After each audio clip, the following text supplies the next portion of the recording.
Quitting your job sounds like freedom. No boss, no time clock, no Sunday night emails. But here's the problem I've seen over and over again. If you quit too soon or without a plan, it could mess up everything you've worked so hard to build. I'm going to share 3 things I think every entrepreneur or investor should do before cutting the cord. And these are lessons I've learned from my own journey as an entrepreneur for over 22 years and from coaching others who've made the leap. Let's dive in. As someone who's been self-employed for 22 years, I totally get the excitement and the impatience to quit your job, to have the freedom to make your own schedule, to be more flexible. But I recommend, number 1, building a really big cash runway.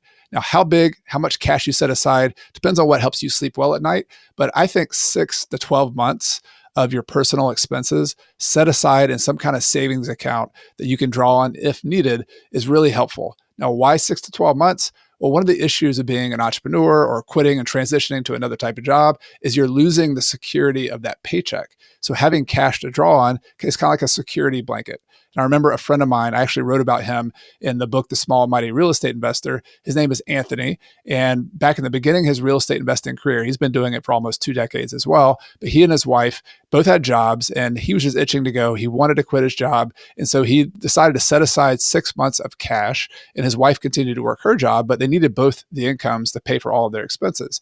So for about 5 months, he didn't make any income. And when he went to become a full-time real estate entrepreneur, and so they had to draw on 1 month, 2 months, 3 months, 4 months. He was getting to the point where it's like, I'm gonna have to go back and get another job, when he finally started getting some traction and flipping houses. Now, that is not for everybody, right? Like, he had the motivation, and he also had, the wherewithal to stick with it. And even though it was really scary getting to that point, but what if you not had the cash? Like, you wouldn't have enough security, they call it a runway, because it gives you some time to get to the point where you can replace your income or find another job or whatever you're going to do.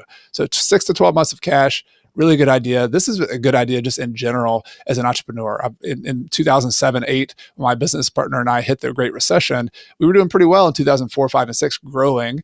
But then everything changed, and we drew on our own cash reserves and needed it in order to stay in business. So cash reserves, cash runway, always a big deal, but really important if you're wanting to quit your job. The number 2 related to that is proving your income before you quit. So let's say you're going to live off your rental income. Well, that's your plan. Or my friend Anthony is going to flip houses and do it that way. Whatever your plan is, why not prove that that plan will work before you quit your job? Now, the downside of that is you're going to be working double time, right? You have your full-time job, you're doing this other job on the side, and it's spare hours on the weekends. So that can be pretty exhausting. So I get that. But the security of knowing that, hey, I've proven to myself over the last 6 months or the last 12 months that I can actually generate the income. Maybe not all 100% of the income until you get full time doing it, but at least I've been able to prove to myself that it works. So if I'm doing rental income, one of my students in rental property mastering, he's been tracking. He's thinking about leaving his job at some point. He wants to track his rental income and act as if he's living off his rental income for the next 6 months or the next 12 months. And so actually putting it in a bank account, acting like you're spending it, looking how much the bank account's building up, so that could I spend that if I needed to? So prove to yourself that you have enough cash flow, enough other sources of income to replace the salary that you're leaving. That's number 2. And then number 3, this is more of an emotional and a motivational recommendation beyond just the practical stuff of cash, is quit to something. Very often we're leaving something we don't like. We're like, all right, I don't like the hours. I don't like the boss. I don't like what I'm doing there. And that's fine. Like, that's super motivating too. But I've just seen it from other friends who've quit their jobs, who've become financially independent, that if you don't have something to quit to replace your time, it could be a big problem psychologically. Number 1, your job is a big part of your identity, a big part of your purpose. Even if it's something you don't like, you can say, I'm the person who does that job. If you do nothing, or if you have something that's not quite as appealing, like I could think of some of my doctor friends who, I'm a doctor. Now I'm quit being a doctor. What am I now, like professionally? So quitting to something is helpful because it gives you sort of a bridge to having a life of purpose, something you can contribute to. And this doesn't mean you have to have something that makes money. Like, if you made enough money that you can then quit and live off your passive investments, that's kind of the point at that point, right? but maybe you have some kind of project that's really important to you in your local community. For me, it's called the Green Crescent Trail. My wife and I work on building walking and biking paths that are connecting all the towns in our community. That's really important to us. Walkability and having passive exercise for people, and people being able to push their stroller or walk their dog and not have to get run over by a car. That's just a personal thing that really is really important to us. And we spend a lot of time, we donate our money to that. So that's one example of the kind of thing you can quit to.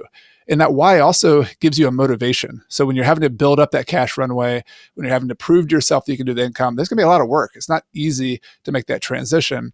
But if you are motivated, if you're like, hey, this is what I'm going to, I'm super excited about that, then it's going to give you some energy. It's going to give you some push. For me, teaching and coaching was always a big push. Real estate investing is great. I love it. But now that I spend a lot less time, just a couple hours per week on my rental properties, I spend a lot of time teaching, which is a big motivation for me. I feel like it's a calling.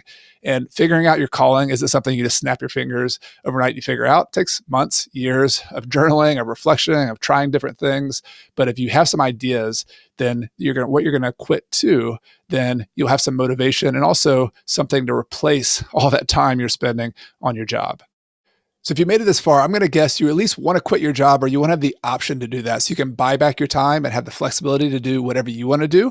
And my favorite way to do that, the way I've done it, the way I coach other people to do that, is using rental properties and real estate. And I do that inside a community called Rental Property Mastery. If you want to get help buying properties, financing them, managing the systems and the details so that you can actually be semi-passive with your rental properties, that's something I coach and teach people in every single week. And you can check it out at coachcarson.com/RPM. It's a private community of small and mighty investors. The cap is at 300 members, and we're actually getting closer to that cap with over 250 members. So I'd love for you to check it out. And if you want to be around other people who are looking to do what matters, that's our motto there at Coach Carson and at the Rental Property Mastery, is using real estate investing to at some point quit your job if that's what you want to do, or just have more freedom and flexibility to spend your time doing the things that are important to you. So I'd love to see you there if you're interested in Rental Property Mastery. Again, it's at coachcarson.com/RPM. I'll also have a link in the YouTube and the podcast description below. I'd also love to hear from you. If you're watching this on YouTube or listening on Spotify, leave a comment below. Let me know what you are planning to quit to. What are the things that motivate you? How are you planning to do that? We'd love to have a discussion with you in the comments section. And I appreciate you listening. I'll see you next time.